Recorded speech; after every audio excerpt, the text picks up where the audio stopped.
Sa kulungan ay ang ika-2658 bilanggo na si Kim Jong-soo. Ay nakalaya, makikita naman natin ang saya sa kanyang mukha dahil sa kanyang pagkakalaya at may bigla naman tumawag sa kanya at kinongrats siya nito sa pagkakalaya niya at tinanong naman ni Kim Jong-soo kung sino ang lalaki at hinakbayan siya ng lalaki at sinabing mag-celebrate sila sa pamamagitan ng tofu o tokwa at tinanong pa siya ng lalaki kung nag-enjoy ba siya sa kulungan. At sabi naman ni Kim Jong-soo anong enjoy at sabi naman ng lalaki wag ka nang mahiya, naging masaya ka sa pasugalan. Sa loob hindi ba at si Kim Jong-soo ay kinakabahan at ang lalaki naman ay biglang sinubo ang tokwa sa bibig ni Kim Jong-soo at sabi pa ng lalaki na wag nang ang maangan si Kim Jong-soo na tila ba walang alam at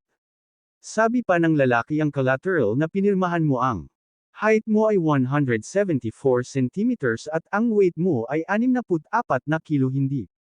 ka nag-iinom ng alak at hindi rin naninigarilyo, wala karang sakit, ikaw ay malusog na tao at ang pinaka-importante ay ang blood type mo ay O. Hinintay kita ng matagal at makikita natin ang isang ban na tulad ng sa ambulansya. At si Kim Jong-soo naman ay kinakabahan at sabi pa nito, sandali lang, at pinasok na siya ng lalaki sa ban at sa bilangguan kung saan nagkakaroon ng mga bisita ay makikita natin ang lalaki at nagsalita ito na ang mga taong iyon ay mga bata pa kaya ang mga organs noon ay fresh pa kaya salamat doon ang kanilang negosyo ay lumaki. At sabi pa ng lalaki na nakapalit na rin siya ng ngipin. Habang pinapakita nito ang kanyang gintong ngipin at yun daw ay salamat sa iyo at sabi naman ng kausap ng lalaki ay wag niya na yung alalahanin pa at makikita natin na ito ang may tattoo ng The Heaven's Dragon at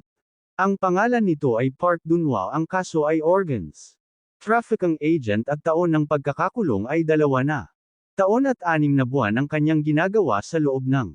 kulungan. Ngayon ay nagpapatakbo ng sagalan sa loob ng kulungan at nagsalita naman ang lalaki kung saan sabi nito na kung hanggang kailan pa nila ito ipagpapatuloy. Dahil kung may maiiwan siyang ebidensya ay mahuhuli sila at ang warden naman ay isisi sa kanila ang lahat. Sabi naman ni Park Dun-hwa na kahit magkaroon pa ng worst case scenario ay ayos lang ito dahil walang problema sa mundo ang hindi masusolusyonan ng pera at napunta tayo kung saan may nagsalita na palatandaan at ang nagsasalita ay si Cho Ju-young at sabi pa nito na kakaiba ang laki nito kesa sa iba kaya bakit hanggang ngayon ay wala pa ring nakakahalata nito at si Gunamin naman ay nagyayabang kay Magayem at sabi nito kahit na si Sherlock ay mahuhulog ang short nito dahil sa mga matatalas kong mata, kahit ako nga ay nabigla rin at si Magayem naman ay walang masabi sa kay-abangan ni Gunamin at sabi ni Cho Ju-young na ngayon meron na siyang sandata na pangputol sa kanyang ulo at sabi pa nito na ngayong gabi ay pupunta sila sa gambling den. At napunta na nga tayo sa gambling den at makikita natin si Cho Ju-young na nakatayo at sabi nito sa kanyang isip ang kanyang gagawin ay simple lang dahil kailangan niya lang maglaro muna at binati naman siya ni Ji Yuno sa kanyang pagbabalik sa gambling den at tinanong naman ni Cho Ju-young kung ito daw nga ba ang trump card table at sabi naman ni Ji Yuno na oo at maupo na daw si Cho Ju-young habang yumuopo si Cho Ju-young sa kanyang isip nasa harap ng madaming tao at ipapakita ko sa kanila ang mga pandaraya na ginagawa ng gambling. At hindi niya na natapos ang kanyang sinasabi sa kanyang isip dahil may biglang nagsalita na nandito na daw si Cho Ju-young na bigla naman si Cho Ju-young nang makita niya ito at si Park Dun-hwa pala ang nagsasalita at sabi pa nito na hinihintay niya talaga siya at sabi pa nito na maglaro silang dalawa at nabigla naman si Cho Ju-young at sa kanyang isip ay tinanong niya kung ano ang nangyayari at sabi pa ni Park Dun-hwa na curious lang siya at sa isip naman ni Cho Ju-young ano siya agad ang haharap sa akin at tinanong siya ni Park Dun-hwa kung ang habol daw ba niya ay ang Heavenly Dragon at sa isip naman ni Cho Ju-young kung ano daw ba ang binabalak nito at sinabi niya na hindi niya sasabihin ang mga personal na impormasyon niya at sabi naman ni Park Dun-hwa ganito na lang ang gagawin nila kung mananalo. Siya ay sasabihin ni Cho Ju-young ang gusto niyang Malaman at napangiti naman si Cho Juyang at sa kanyang isip ay mas maganda ito at ngayon ay hindi ko na kailangang hanapin ka pa at sinabi ni Cho Juyang na sige ba kung gusto mo at nagtataka naman ang mga bilanggo sa pasugalan. Dahil maglalaro daw ang operator at makikita rin nating nakapalibot ang mga bilanggo para panoodin ang laro nila Cho Juyang at sinabi ni Park Dunhwa na pumili. Nalaro si Cho Juyang, sabi naman ni Cho Juyang na dahil nalaro niya na ang dice kaya gusto niya namang subukan ang baraha dahil hindi niya pa ito nasusubukan. At sabi ni Ji Yuno na dahil baguhan pa lang si Cho Juyang ay ang lalaroin nila ay madali lamang at sabi ni Park Dunhwa na ang lalaroin nila ay ang pagpares ng baraha at sabi naman ni Ji Yuno na madali lang. Ito dahil kailangan mo lang ibaliktad ang baraha at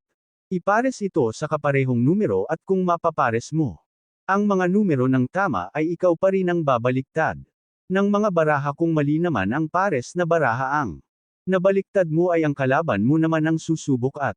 ang para madali kang manalo ay tandaan mo lang ang posisyon ng mga baraha mo nang nakita at sa isip naman ni Cho Juyang kung sino man ang may alam sa mga palatandaan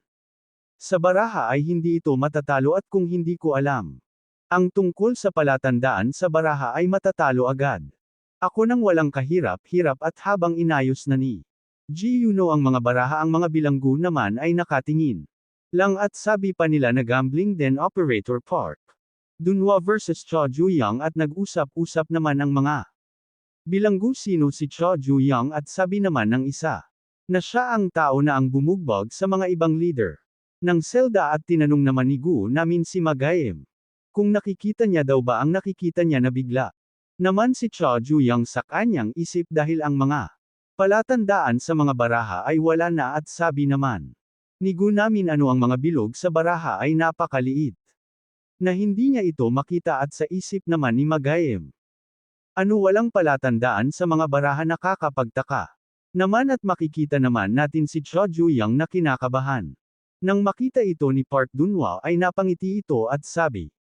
panito na napakaganda ng mga marka sa mga baraha. Na tila ba inaasar nito si Cho Juyang at sabi pa ni Park Dunhwa na ang mga ginagamit nilang mga baraha sa gambling din ay magaganda ang mga kalidad at dagdag panito na marami pa silang laro ngunit ang napiling laro ni Cho Juyang ay ang pinakamahirap kinabahan naman si Cho Juyang at sa kanyang isip na sa una palang ay alam na ni Park Dunhwa na kinuha nila ang mga baraha. Kinabahan naman si Cho Juyang at sabi ni Ji Yuno na kung handa na daw ba si Cho Juyang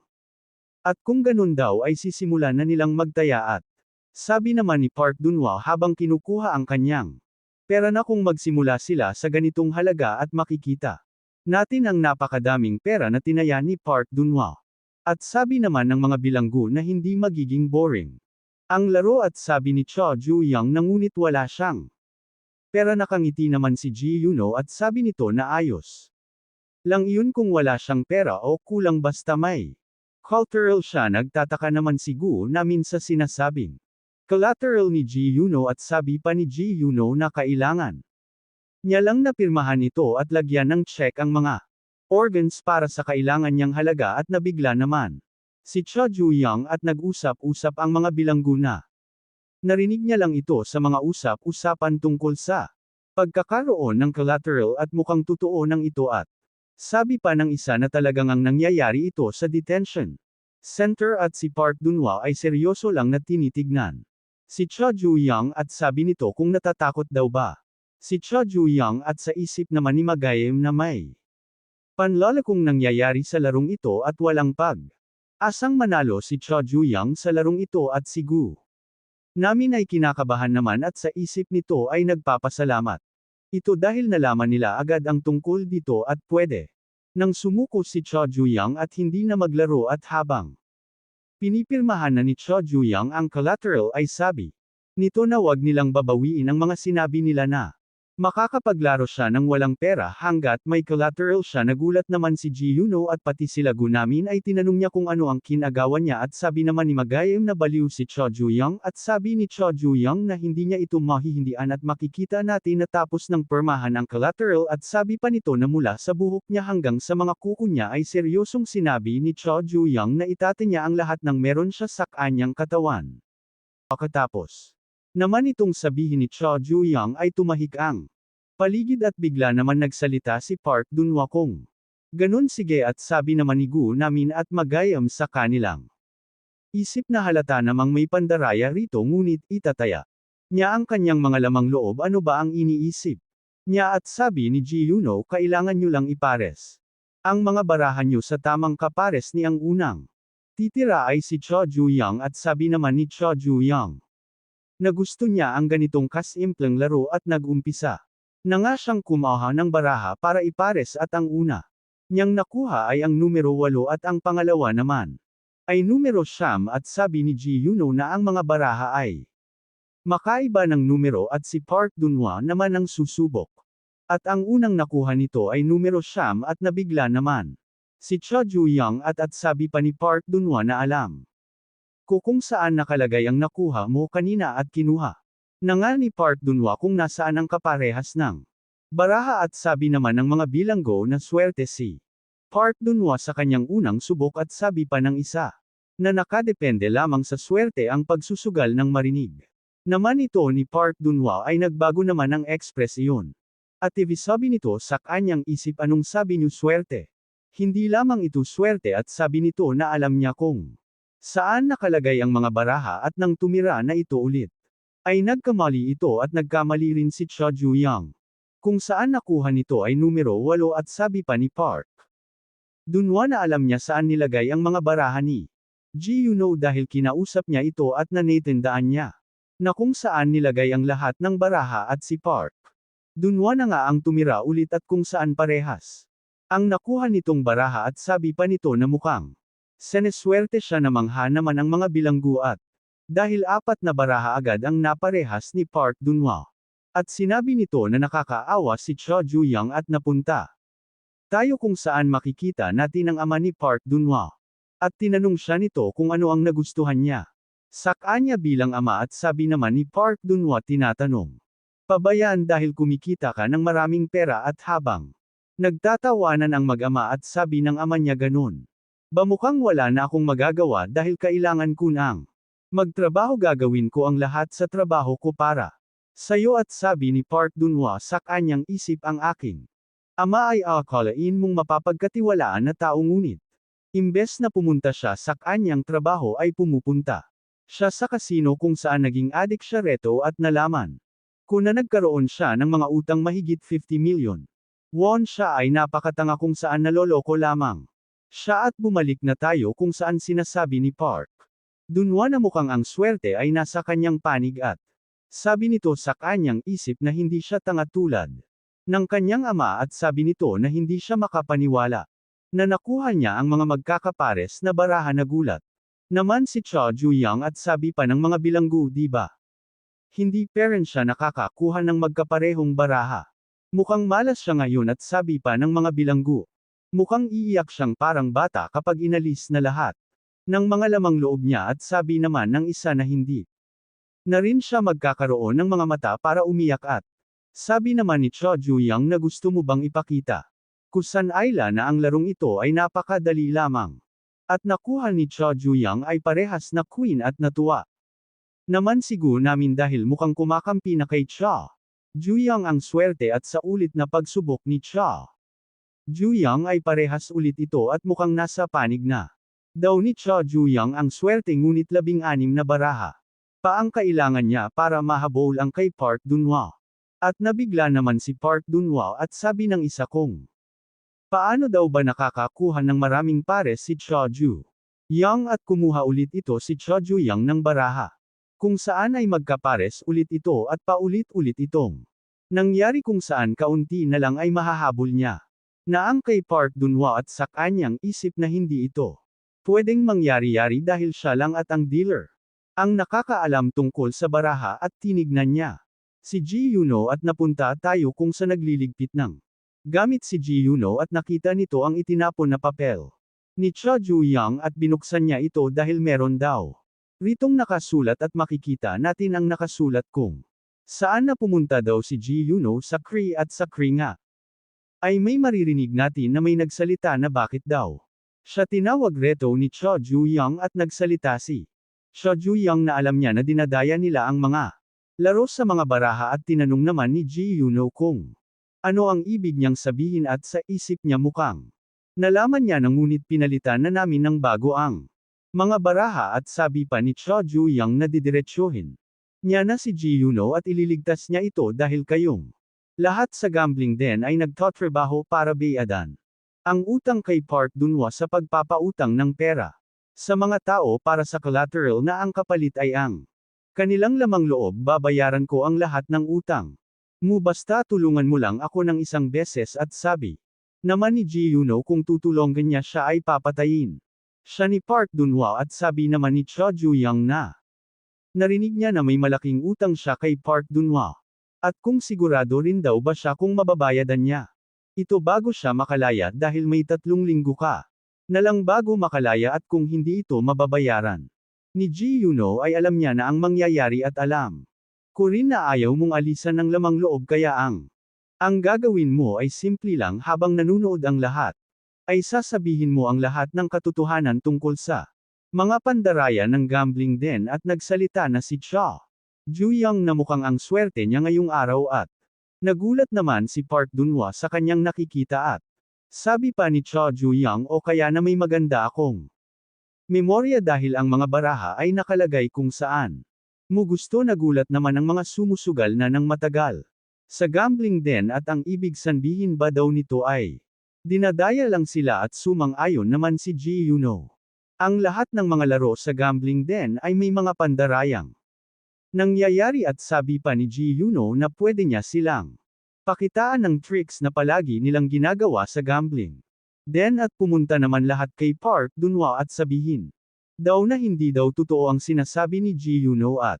nagsalita na si Park Dunwa. Anong sabi mo? Ang aking pasugalan ay puno ng pandaraya, hindi ko yun magagawa. Makikita natin na nagagalit na ito dahil sinabi na ni Ji Yuno ang totoo. Habang nagsasalita ito ay makikita natin ang na may ataking paparating sa kanya at tumama ito sa kanya ng sobrang lakas at tinanong ni Cha Ju-yang kung sapat na daw ba ito sa tinatawag niyang pangangatwiran at tulad daw ng sinabi niya sa meeting ng mga cell leader ay puputulan ko na ang ulo mo. Makikita natin ang mga dokumento at may sumisigaw na buksan ang pintoon at sabi pa nito na pagkatapos niyang umutang ng pera sa kanya para sa pagsusugal ay nawala siyang parang multo. Nagtataka naman si Park Dunwa at tinong niya ang kanyang ama kung ano ang pinagsasabi ng tao sa labas at sinabi niya na magsalita ang kanyang ama. Ang kanyang ama naman ay tahimik lang sa gilid at nagsalita ito na wala siyang ginawang mali dahil sabi niya na gusto niyang kumita ng malaking pera at si Park Dunwa naman ay nagulat at napunta tayo sa isang silid at sa isip ni Park Dunwa dahil sa utang ng kanyang ama sa pagsusugal. Ito ang nangyari sa kanya na nakarete na lang sa higaan at napagtanto ko na kung wala akong pera ay hindi ko mapoprotektahan ang aking pamilya at bumalik tayo kung saan nagsalita si Cha Ju na tulad ng sinabi niya ay puputulan niya ang kanyang ulo at makikita natin na hinampas na ni Cha Ju-yang ang kanyang hawak-hawak at sabi nito na mukhang naiwas si Park Dunwa. Sinagot naman ito ni Park Dunwa na maiiwasan niya ito habang umatake siya kay Cha Ju-yang at tumilapon ito. Nagulat naman si Ji Yuno sa kanyang nakita at nasa likodan niya na si Park Dunwa at sabi nito na ang dealer ay trinidor ako ngunit hindi yun sapat at bigla nitong sinakal si Ji Yuno at inangat at sabi ni Park Dunwa na dahil doon ay kailangan niyang magbayad at sabi ni Ji Yuno na wag siyang patawanin ni Park Dunwa dahil meron siyang sapat na ebidensya na mapapatunayan na isang mandaraya si Park Dunwa. Patanong naman na sinabi ni Park Dunwa, ano ebidensya? Ano ang sinasabi mong ebidensya? At nagulat naman si Ji Yuno dahil meron pa isang dealer. At sabi pa ni Ji Yuno sa kanyang isip na tumatakas ito kasama ang mga ebidensya at nagsalita naman si Park Dunwa na ang dapat lang na magalit dito ay siya. lang at hinampis niya si Ji Yuno sa sahig ng sobrang lakas at sabi pa nito na hindi ko naisip na makikipag.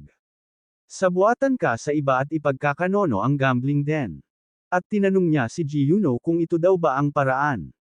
niya sa pagbayad ng utang at makikita rin natin papasugod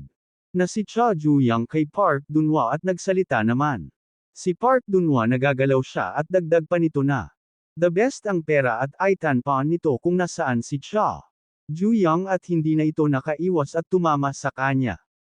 Si Ji Yuno at natumba sila sa sahig at sabi pa ni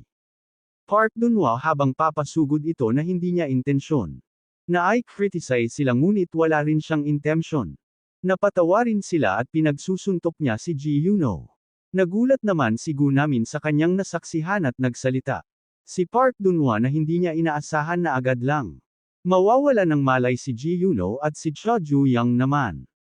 ay naghanda na sipain si Park Dunhwa at nang sinapa niya na nga ito ay tumilapon ito at sabi ni Cha Ju-yang wala siyang intensyon na tumakbo o hayaan man ang sinoma na tumakas habang nakahandusay si Park Dunhwa ay napunta tayo sa isang silid at sinabi nito sa kanyang katabi na mukhang hindi pa nagkakaroon ng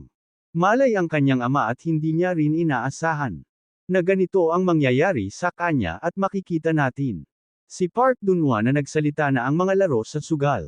ay ang dahilan kung bakit nagkaganito ang kanyang ama. Inaalagaan ko siya ng mabuti, alam ko rin na marami siyang responsibilidad na pinapasa ng utang niya. Sa pagsusugal ay nabayaran din sa pagsusugal at sabi ng lalaki na kung maririnig ito ng ibang tao ay iisipin nila na ang desisyon na ta ay ginawa ng iyong ama dahil ibininta mo ang iyong sarili sakin dahil mahirap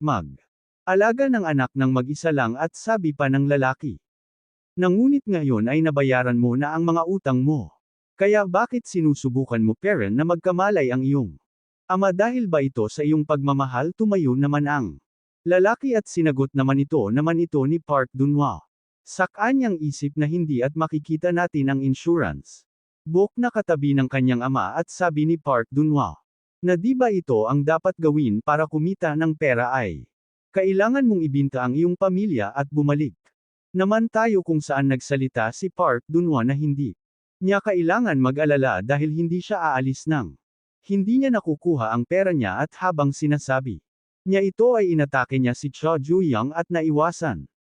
niya naman ito. Sabi nito na nagtataka siya kung bakit puro bukang bibig niya na lang ang pera habang sinasabi niya ito ay naghanda siyang mag-uppercut at sabi ni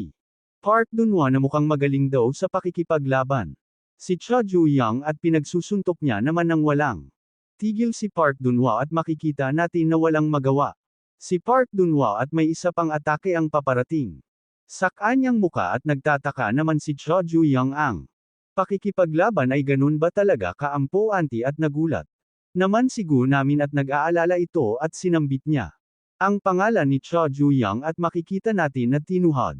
ni Park Dunhwa si Cha Ju-yang at napasukan naman ng dugo si Cha Ju-yang at naghanda pa ng isang pag-atake si Park Dunhwa at sinuntok niya na nga si Cha Ju-yang nang sobrang lakas kung saan tumilapon ito habang may makikita tayong dugo sa sahig at sinabi ni Park Dunhwa na ang isang taong matigas ang ulo tulad mo ay kailangan magtrabaho at bayaran ako at patanong na sinabi ni Park Dunhwa na kung iniisip daw ba ni Cha Ju-yang